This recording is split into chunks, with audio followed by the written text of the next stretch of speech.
There's one word you can say to a woman that will make her think about you for days, even weeks. And no, it's not baby. In fact, that's the one that kills attraction faster than anything else. Here's what most men don't realize. When you call her baby, you think you're being affectionate, sweet, caring, but what she actually feels is predictability.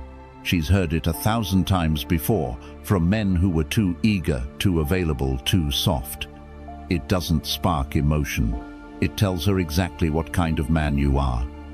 And not in a good way. That's why she drifts. That's why she loses interest even when you're doing everything right. Because words without power mean nothing. But here's the secret. The right nickname said at the right moment, with the right tone, bypasses her logic and hits her subconscious. It stirs something primal. It makes her feel seen in a way no compliment ever could. It's not about being romantic. It's about being unforgettable. In this video, you'll learn how to use what I call the forbidden nickname. A name that flips the emotional switch inside her, the one that makes her curious, slightly off balance, and deeply drawn to your energy. We'll break down why it works, when to use it, and how to make her crave hearing it again and again. This isn't manipulation. It's psychology, grounded in Stoic control, emotional discipline, and masculine restraint. Let's get into it. Number 1. The wrong nicknames that kill attraction. Most men think using nicknames like baby, sweetheart, or honey makes a woman feel special. They think it sounds loving, affectionate, maybe even sexy. But here's the hard truth: those nicknames don't create attraction. They kill it. Why? Because they signal comfort, predictability, and emotional submission. The very things that shut down a woman's curiosity and desire. Let's make this real. Tom, 52, an accountant from Austin, started seeing Lisa, 38, after his divorce. On their second date, he called her baby. She smiled politely but didn't say much. By the third date, he used it again and again. What Tom didn't realize was that every time he said baby, he was lowering his frame. He thought he was building connection, but he was actually dissolving tension. Lisa stopped feeling the charge between them. There was no edge, no mystery, no masculine polarity. She didn't ghost him because she was offended. She just got bored. See, the problem isn't the nickname itself, it's what it communicates energetically. When a man uses a word every other man has used, it signals familiarity. And familiarity is the opposite of attraction. Attraction thrives on unpredictability, tension, and contrast. The moment you make her feel like every other woman, she files you under nice guy. And nice guys don't trigger obsession. Here's the psychological truth. Women don't respond to the literal meaning of your words. They respond to the energy behind them. When you call her baby, it doesn't sound like strength. It sounds like dependence. It feels like a man who's trying to pull her closer instead of standing his ground. It's an unconscious signal that says, I need your warmth to feel validated. And no woman, especially one who's used to being desired, finds that attractive. Now contrast that with masculine restraint. A man who holds back his words, who doesn't rush to assign nicknames, creates tension. His silence makes her wonder what he's thinking. His composure makes her want to earn his affection. When he finally gives her a name, one that feels personal, deliberate, and rare, it lands with power. Because she knows it wasn't given easily. The Stoics understood this principle centuries ago. Epictetus said, "Control your tongue, and your mind will follow." In modern terms, don't speak just to fill the silence. Don't use words out of habit. Speak when it means something. That's what makes your words and your presence carry weight. Tom's mistake wasn't that he cared. It's that he showed it too soon, too softly, too predictably. He tried to connect by mimicking what weak men do instead of standing out through calm confidence. If he had held back, used her name, looked her in the eye and said less, the dynamic would have been completely different. His silence would have done more than baby ever could. So here's the lesson. Stop using nicknames that make you sound like every other man. Don't give affection cheaply. Make your words valuable by saying less. Let her feel your strength through your tone, your presence, and your restraint. When you speak sparingly and deliberately, you don't need to call her baby to make her feel close. She'll feel it in the way you look at her. And that's what makes a woman obsessed, not what you say, but what your silence makes her feel. Leave a comment that says, "I've seen this."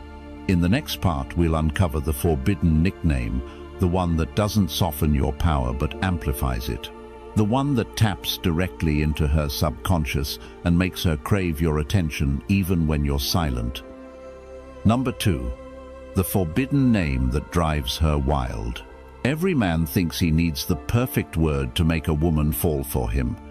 But the truth is, it's not about the word, it's about what that word awakens in her. The forbidden nickname isn't cute, predictable, or romantic. It's primal. It's the kind of name that slips past her logic and touches something deeper, the part of her that wants to feel chosen, claimed and seen by a man who doesn't beg for her attention. You see, women are emotional creatures. They don't respond to reason. They respond to symbols, and the forbidden nickname works because it's symbolic. It's not a label of endearment, it's an emotional mirror. It tells her who she is in your eyes, but in a way that catches her off guard. That's why, when you call her something like Trouble Witch or Little Storm, it hits differently. It's not something she's heard 100 times. It's not safe. It's charged. It suggests danger and playfulness at the same time. The forbidden nickname works because it triggers contrast. She feels seen and challenged in the same breath. And that combination is intoxicating. When you call her baby, she feels ownership over you. When you call her trouble, she feels pulled into your frame. She starts wondering what you mean, what you see in her, and why she wants to prove you right. But here's the catch. It only works when it comes from the right energy. If you try too hard, if you sound nervous, it dies instantly. Because the word itself doesn't have power, you do. The nickname is only a vehicle for your frame. It carries the energy you project. The more grounded and calm you are, the more impact it has. The Stoics understood this perfectly. Marcus Aurelius once wrote, "The soul becomes dyed with the color of its thoughts." In other words, your energy colors everything you say. If you speak from insecurity, even a powerful word sounds weak. But if you speak from composure and control, even a whisper can shake her. That's why the forbidden nickname must come from stillness, not excitement. When you use it sparingly, it becomes addictive. You might drop it once, then not again for days. That gap, that unpredictability makes it echo in her mind. She'll replay it, wonder why you said it, what it meant, and whether you'll say it again. That's how obsession begins, not from repetition, but from scarcity.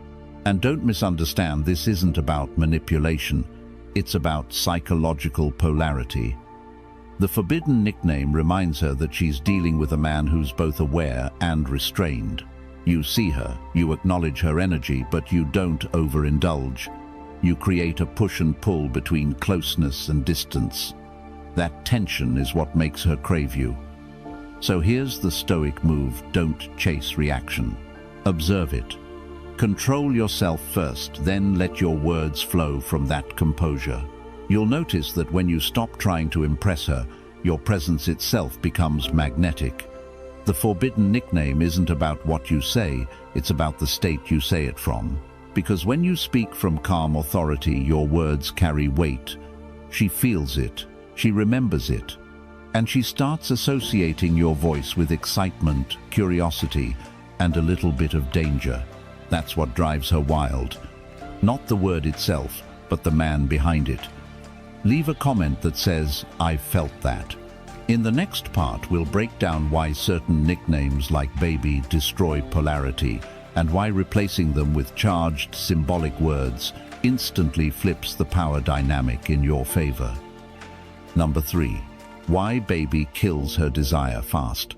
If there's one word that men need to delete from their vocabulary, it's baby. It sounds harmless, even affectionate, but in the wrong energy, it's poison to attraction. Every time a man says baby, he thinks he's creating intimacy. What he's really creating is predictability. And nothing kills a woman's desire faster than a man she can predict.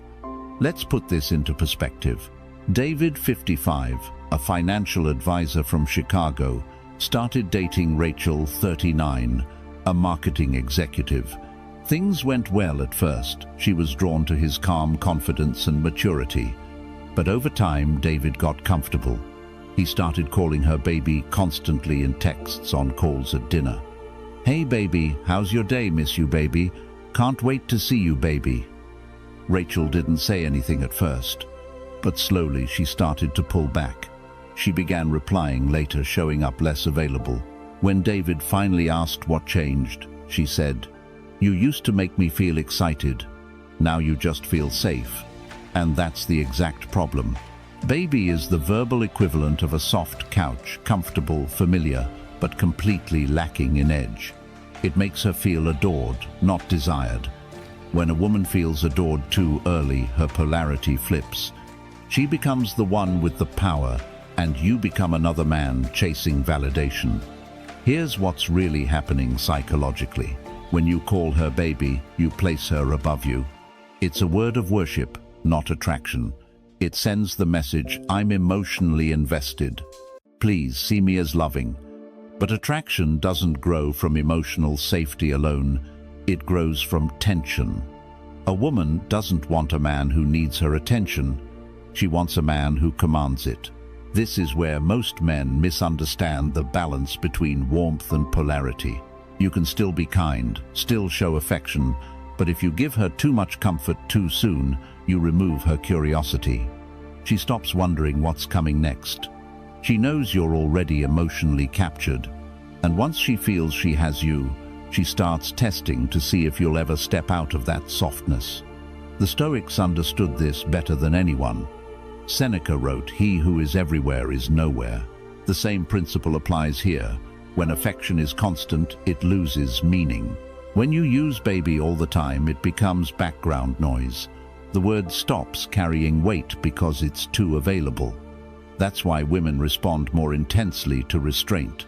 A man who holds back affection keeps her attention. He's not cold, he's selective. He knows that desire thrives on scarcity. So when he finally does show warmth, it hits 10 times harder. Now imagine if David had understood this. Instead of flooding Rachel with sweetness, he could have kept his tone grounded, his language simple. A well-timed compliment, a steady look, a nickname that carried mystery, not comfort. That's what she would have remembered, the feeling of wanting to earn more from him. So here's the takeaway: baby doesn't make her melt, it makes her settle. If you want her desire to stay alive, stop trying to sound romantic and start being intentional. Your power as a man lies in what you hold back, not what you give away. Because when you stop chasing her approval and start controlling your words like a Stoic controls his mind, she'll start chasing your attention again. Leave a comment that says, "I've seen this." In the next part, we'll uncover why the most powerful nicknames don't describe her. They reveal her speaking directly to the part of her mind she can't hide. Number 4. How the right word hits her subconscious. Here's what most men never understand. Women don't respond to what you say, they respond to what they feel when you say it. The right word doesn't just land in her ears, it slips quietly into her subconscious. It bypasses logic and touches emotion. That's why the wrong nickname feels flat, but the right one lingers in her mind long after you've stopped speaking. When you say a word that resonates with her subconscious, you're not just talking to the woman in front of you, you're speaking to the emotional wiring that runs deep beneath her confidence, her wit, her independence. You're touching the part of her that wants to feel seen but never exposed, desired but not owned. This is why the forbidden nickname works so powerfully. It's not a description, it's a mirror. It reflects something back to her that she senses about herself, but rarely hears spoken aloud. Call her trouble and she feels both teased and understood. call her little storm, and suddenly she's aware of her own intensity and your awareness of it. These aren't labels, they're emotional triggers cloaked in words. The key here is awareness. You must say these words from a grounded, centered place, never from need. If you speak them seeking a reaction, they lose all their power, because she can always feel whether you're coming from confidence or from insecurity. The right word said from the wrong energy dies before it ever reaches her subconscious. The Stoics had a truth that fits perfectly here. Epictetus wrote, "First say to yourself what you would be, then do what you have to do." In other words, before you speak to her, decide what kind of man you are. If you embody calm authority, your words will carry it. If you embody uncertainty, your words will betray it. That's why some men can whisper a single word and make a woman's pulse quicken, while others can talk for hours and leave her cold. The difference isn't vocabulary, it's presence. When you speak from a place of control, your words vibrate at a different frequency. She doesn't analyze them, she feels them. And the more you hold back, the deeper they sink. Because in her subconscious, restraint equals power. The less you chase a reaction, the more she craves your attention. Here's a Stoic truth to remember: stillness speaks. The right word, spoken sparingly with timing and intention, creates silence afterward that does the real work. That silence is where her mind races, where she replays the sound of your voice, where she starts to imagine.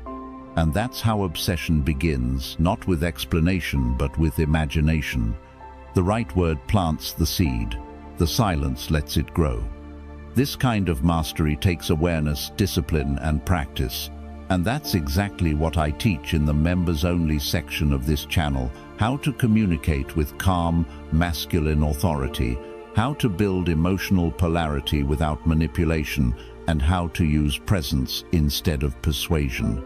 If you want to learn how to hold that frame, how to use silence, tone, and timing to build real magnetic tension, join as a member today.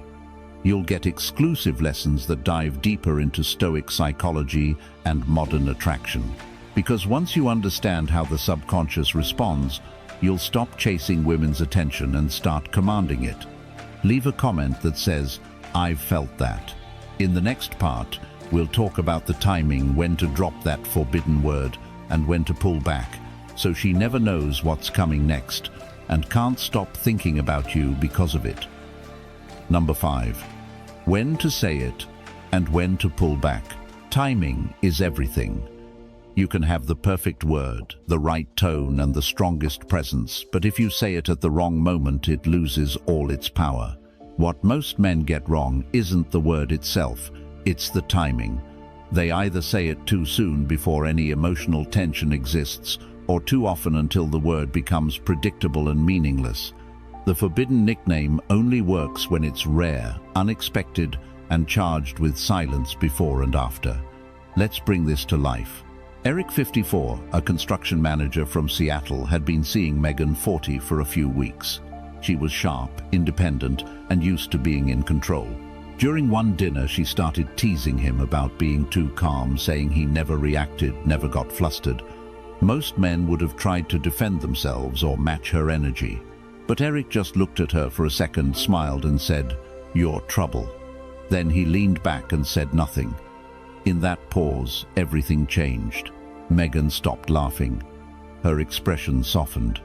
That one word dropped at the perfect moment shifted the entire dynamic. It wasn't what Eric said. It was when he said it, and how he didn't chase the moment afterward. He gave her space to feel the meaning behind it.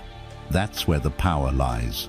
This is the secret of timing. You say it when she least expects it, not when she's seeking validation, but when she's testing your composure. It's the moment when she's teasing you, challenging you, or trying to read you. That's when you say it. Calmly, slowly, without breaking eye contact. Then you let silence do the rest. The Stoics would call this measured speech. Marcus Aurelius wrote, "Let your words be few and your actions fair." That doesn't just apply to philosophy, It's the key to attraction. Because when your words are few, they become meaningful. When they're measured, they become powerful. The mistake most men make is chasing that reaction. They say the word again too soon. They repeat it the next day, hoping to get the same response. But repetition kills mystery. Once the word becomes familiar, it loses its edge. She stops feeling it.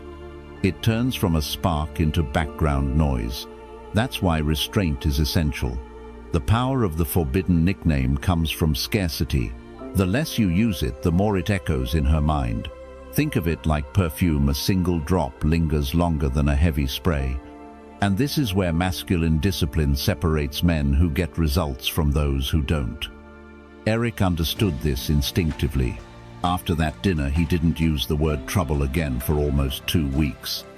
Megan brought it up herself, half jokingly. So, am I still trouble? That's when he knew she'd been thinking about it the whole time. When you pull back after giving her an emotionally charged word, you create mental space. In that space, her imagination takes over. She replays. It wonders why you said it, what you meant. That's not manipulation, that's psychology. Because the human mind obsesses over the things it can't predict or control. So here's the rule. Timing isn't just about when to speak, it's about when to stay silent. The right word lands like a spark. The silence afterward lets it burn. Be intentional. Wait for the moment when she's least expecting it. Then say it with calm certainty once and walk away from the need for a reaction. That's what leaves her replaying your voice in her head long after you're gone. Leave a comment that says, "I've seen this." In the next part, we'll explore why mystery and scarcity don't just make her think about you, they make her feel addicted to your presence, even when you're nowhere near her. Number 6. Mystery makes her addicted to you. If you want a woman to think about you long after you're gone, stop trying to be fully understood. Mystery, not explanation, is what keeps her craving more. When a woman feels she knows everything about you, she stops feeling curious. And when curiosity dies, attraction dies with it. Here's the paradox. Most men never grasp women aren't drawn to what they can predict. They're drawn to what they can't quite define. The more you reveal, the less she feels. The more you hold back, the more she invests emotionally trying to figure you out. The forbidden nickname works for this exact reason. It's not just a word, it's a hint. It teases the edge of understanding without ever fully revealing its meaning. When you drop it once, then pull back, it leaves a residue of mystery in her mind. She replays it, wonders what you meant, and slowly you start living rent-free in her thoughts. That's addiction, not built on constant attention, but on the space between it. Mystery creates emotional tension. It's the silent conversation that happens in her head when you're not there. She remembers the tone, the timing, the calm confidence. She fills in the blanks with her imagination, and her imagination is far more powerful than anything you could ever explain out loud. But mystery isn't about playing games or acting distant. It's about control, emotional control. It's about knowing when to reveal, when to stay silent, and when to let her chase the meaning. The Stoics understood this as self-restraint, the art of not giving away your power through impulse. Marcus Aurelius wrote, "The more we value things outside our control, the less control we have." The same applies here. If you're desperate for her attention, you'll overshare. You'll talk too much, text too fast, reveal too soon. But if you value your composure more than her validation, you'll stay grounded. You'll reveal your thoughts like a man revealing cards, one at a time, only when necessary. And that's what keeps her guessing. Mystery, when combined with presence, is intoxicating. It's not about being cold. It's about being unreadable in the right moments. She doesn't know exactly what you're thinking, and that drives her crazy in the best possible way. Because deep down, every woman wants to feel more than she wants to know. The forbidden nickname is your tool to create that feeling. You say it once, let it echo, then retreat. Don't explain it, don't follow up. Let silence do the heavy lifting. She'll fill the silence with her thoughts, her fantasies, her curiosity. That's how she gets hooked, not on you, but on the mystery of you. Stoic mastery teaches that true strength lies in restraint. The man who can hold his peace while others chase attention becomes magnetic by default. Because mystery isn't about manipulation, it's about self-command. It's about letting her feel your presence even in your absence. So here's the truth. If you want her addicted to you, don't flood her with attention. Give her tension. Don't try to be transparent. Be steady, grounded, and a little unreadable. Because the more she tries to figure you out, the deeper she falls under your spell. One word, one silence, one look at a time. Leave a comment that says, "I felt that." In the next part, we'll talk about how to use her emotions, not her logic, to deepen that pull by speaking directly into the parts of her she hides, even from herself. Number 7. Speak to her emotions, not her logic. Here's the mistake most men make. They think women fall for explanations. They don't. They fall for feelings. You can't talk a woman into attraction, you can only make her feel something. Every word you say either moves her emotionally or numbs her mentally. And the men who understand that difference never struggle to keep a woman's attention.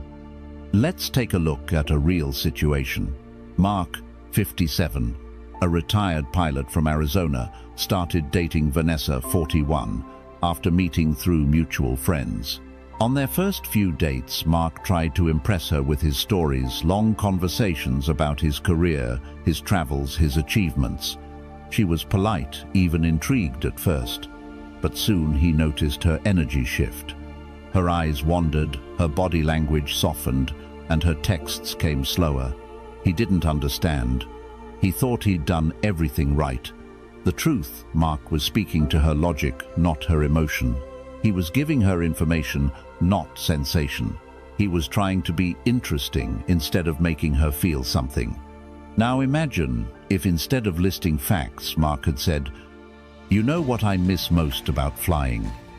That moment right before takeoff when everything's shaking and you know something powerful is about to happen."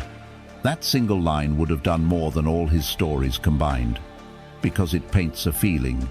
It pulls her into an emotional space, one she can feel, not just understand. The forbidden nickname works the same way. When you call her something symbolic like trouble or witch, it bypasses her rational mind. It's not a definition, it's a feeling. It triggers her curiosity, her playfulness, her feminine energy. She starts feeling drawn to the emotion that word represents. Stoic wisdom applies here too. Marcus Aurelius wrote, "The soul becomes dyed with the color of its thoughts." What you say and how you say it colors her emotional state. If your words carry calm confidence, she feels grounded. If your tone carries depth and quiet certainty, she feels safe. And when she feels both safety and excitement at once, that's when obsession begins. Men who over-explain lose polarity because they keep the conversation in her head. They make her think instead of feel. But emotion is what creates memory.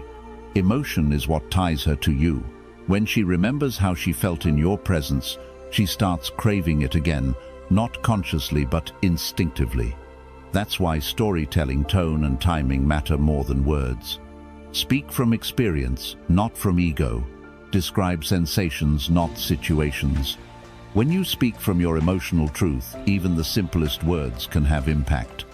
Mark eventually learned this. On their next date, he stopped talking about his career. Instead, he leaned in and said, "You know, you have that kind of energy that makes it hard to stay calm." Vanessa smiled, not because of what he said, but because of how it felt. It wasn't logical, it was emotional, and it worked. So remember, women don't fall for what they hear, they fall for what they feel. Your goal isn't to explain yourself, it's to create a feeling she can't forget. Leave a comment that says, "I've seen this." In the next part, we'll uncover why naming her energy, not her need, is what makes her feel seen, and why that single shift changes the way she experiences you forever. Number 8. Name her energy, not her need. Here's a truth that separates men who attract women effortlessly from those who always end up in the friend zone. Women don't want you to describe what they say they want. They want you to recognize what they feel. The difference between naming her need and naming her energy is the difference between sounding like a therapist and sounding like a man who understands her soul. When you tell a woman what she needs, you step into a parental role. You're analyzing her, fixing her, or trying to impress her with understanding. But when you name her energy, when you reflect the emotion she's projecting, the vibe she's radiating, you create connection. She feels seen without being exposed. That's intimacy. That's attraction. The forbidden nickname works because it speaks to her energy. It doesn't explain her behavior. It captures her essence. When you call her something like troublestorm or chaos, you're not diagnosing her, you're acknowledging what she brings into the room. You're saying, I see the part of you that hides behind your words. And that hits her subconscious in a way she can't resist. The Stoics understood this principle deeply. They knew that the wise man doesn't react to surface behavior, he reads beneath it. Marcus Aurelius wrote, "You have power over your mind, not outside events." The man who sees through behavior and names energy instead of reacting to it is the one who controls the frame. He's not shaken by what she says. He's tuned into what she feels. Let's make this practical. When she's teasing you, laughing a little too loud, crossing her arms with that playful spark in her eyes, that's not resistance, that's energy. If you meet it with logic or correction, it dies. But if you meet it with awareness, if you smile and say something like, "You've got that dangerous energy tonight," suddenly her guard drops. You've acknowledged what's real beneath the surface, and that creates instant chemistry. This is how emotional mastery looks in practice. You're not reading her words, you're reading her presence. You're speaking to the invisible part of her experience, the part she's not even conscious of. And when you can do that, you become unforgettable. But here's the key. It only works when it's grounded in calm, masculine energy. You can't fake awareness. You can't use this to manipulate. You must come from stillness, from that stoic core that doesn't chase reactions. Because the moment you try to get something from her, you lose the power of presence. Remember, women live in emotion, but they crave a man who can contain it, not drown in it. Naming her energy shows her you can hold space for her emotion without losing your composure. That's what makes her feel both safe and excited, the ultimate combination. So next time you're with her, stop overanalyzing what she wants. Listen to what she feels. Watch how she moves, how she breathes, how she looks at you. Then name the energy you sense simply and calmly. You'll be amazed at how her whole body responds, not because of the word, but because she feels seen. That's what the forbidden nickname truly is. Not a word,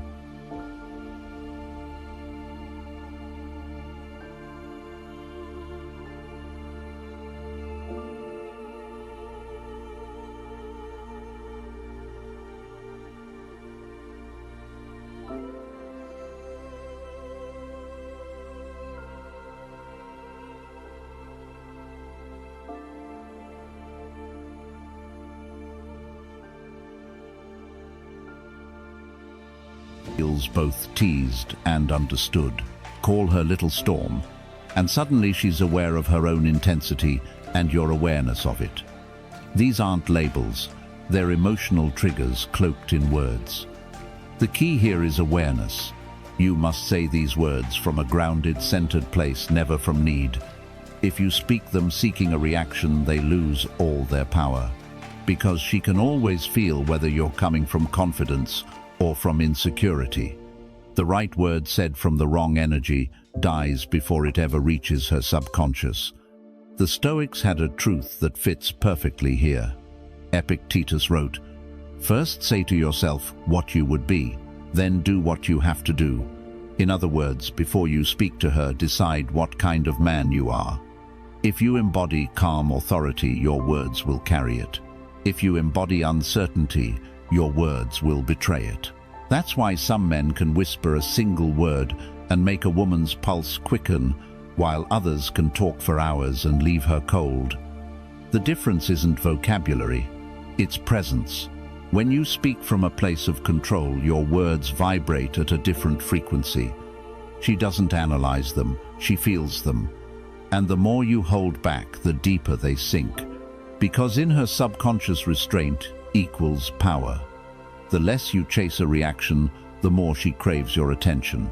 Here's a Stoic truth to remember: stillness speaks. The right word, spoken sparingly with timing and intention, creates silence afterward that does the real work. That silence is where her mind races, where she replays the sound of your voice, where she starts to imagine. And that's how obsession begins, not with explanation, but with imagination. The right word plants the seed, the silence lets it grow. This kind of mastery takes awareness, discipline, and practice. And that's exactly what I teach in the members-only section of this channel: how to communicate with calm, masculine authority, how to build emotional polarity without manipulation, and how to use presence instead of persuasion. If you want to learn how to hold that frame, how to use silence, tone, and timing to build real magnetic tension, join as a member today. You'll get exclusive lessons that dive deeper into Stoic psychology and modern attraction. Because once you understand how the subconscious responds, you'll stop chasing women's attention and start commanding it. Leave a comment that says, "I've felt that." In the next part, we'll talk about the timing, when to drop that forbidden word, and when to pull back, so she never knows what's coming next and can't stop thinking about you because of it. Number 5. When to say it and when to pull back. Timing is everything. You can have the perfect word, the right tone, and the strongest presence, but if you say it at the wrong moment, it loses all its power. What most men get wrong isn't the word itself, it's the timing. They either say it too soon before any emotional tension exists, or too often until the word becomes predictable and meaningless. The forbidden nickname only works when it's rare, unexpected, and charged with silence before and after. Let's bring this to life. Eric, 54, a construction manager from Seattle, had been seeing Megan, 40, for a few weeks. She was sharp, independent, and used to being in control. During one dinner, she started teasing him about being too calm, saying he never reacted